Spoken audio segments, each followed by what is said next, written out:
பொது கிடைத்த அண்மை செய்தியை பார்க்கிறோம்.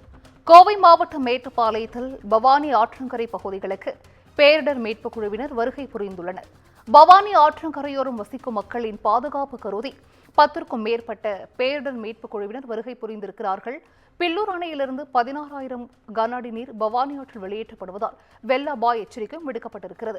100 அடி கொள்ளளவை கொண்ட அணையில் 97 அடி நிறைந்திருப்பதால் உபரி நீரானது தற்பொழுது வெளியேற்றப்பட்டு வருகிறது. இதனை அண்மை செய்தியாக பார்த்து வருகிறோம்.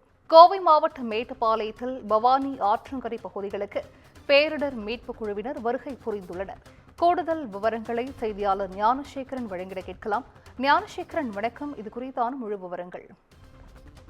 வணக்கம் சிந்துஜா. கோவை மாவட்டம் மேட்டுப்பாளையத்தில் உள்ள பில்லூர் அணை நீர்பிடிப்பு பகுதிகளான நீர் மற்றும் கேரளா மலை காடுகளில் கடந்த சில நாட்களாக பெய்து வரும் பருவமழை காரணமாக அணைக்கான நீர்வரத்து தொடர்ந்து அதிகரித்தபடி இருந்தது.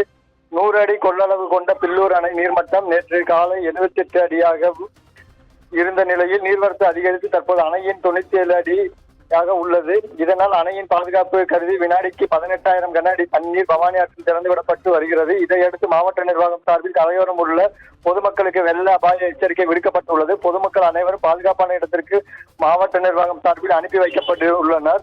இந்நிலையில் மேட்டுப்பாளையம் பவானி ஆற்றில் பகுதியில் தேசிய பேரிடர் மீட்பு குழு வருகை தந்துள்ளனர். பவானி ஆற்றின் கரையோர பகுதியில் வசிக்கும் மக்களின் பாதுகாப்பு கருதி 10க்கும் மேற்பட்ட தேசிய பேரிடர் மீட்பு குழுவினர் மற்றும் காவல்துறையினர் மேட்டுப்பாளையம் பவானி ஆற்று பாலத்தில் வந்துள்ளனர். ஆற்றின் வேகம் குறித்து அவர்கள் ஆய்வு செய்து வருகின்றனர். விவரங்களை வழங்கியமைக்கு நன்றி ஞானசேகரன்.